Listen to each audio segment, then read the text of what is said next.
Sauk ni paling. Dalam kapal ni. Tak muat tu. Ni bos. Dia pergi lagi. Dia pogi lagi. Dia putih. Ya. Besar Buat apa dia?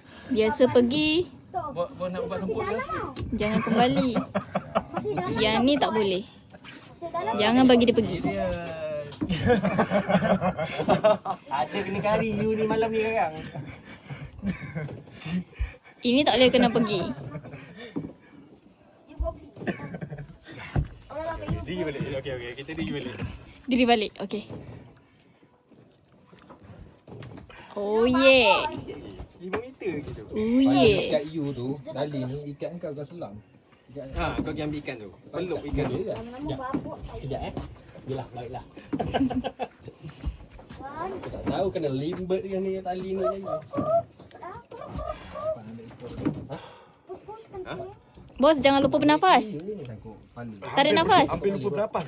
Ha, jangan lupa bernafas, bos. Satu kali kepala, satu kali kepala. Sayang. Jangan sayang. Sayang jangan tekan lagi sayang. Dah nampak air bawah dia Dah, ni Ni kan kuntin. besar lah kan. Abang kasi dengan itu. Kuntin. Masuk badan. Kuntin. Air pun tahulah. Akak dia tahu. Cerita biasa macam tu, bos. Tarik tali. Oh, gua main tarik tali hari ni. Okey, faham. Gigi putih agak. Masa sekolah dulu tempat kat Padang. Kan ni lahir ke mana ah? Aku ni lahir ke tu. Pulau mana pulau aku? Itu pulau aku ngah. Ayat dia kalau kena ikan. Kenapa tak pulau siapa tu?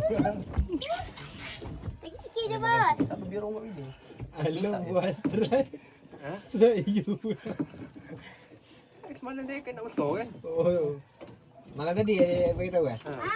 Tolong kita cari yang besar je. Yang kecil-kecil kita bagi dia orang lepas. Besar mari. Betul. Yang merah-merah macam tadi tu kita lepaskan dia. Ya betul. Alamak. Kita bagi Yang merah lepas. kan. Ini baru label dia. Tak, ni seekor kita orang dah cukup dah. Tak nak banyak pun. Kita tu tak tahu dah ada ke mana. Mana boleh. Kita kena tamak. Cari lagi. Nampak video. Tengok Mana? video sekali bawah tu. Wow. Woi, ada bayang. Ada bayang. Ada saiz bos. Seram kan kat atas ni. Tak faham. Naik. Seram kan? Dia meledak.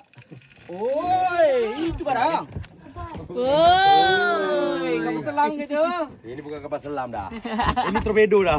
Torpedo. Okay, duduk balik. Rasanya Takut.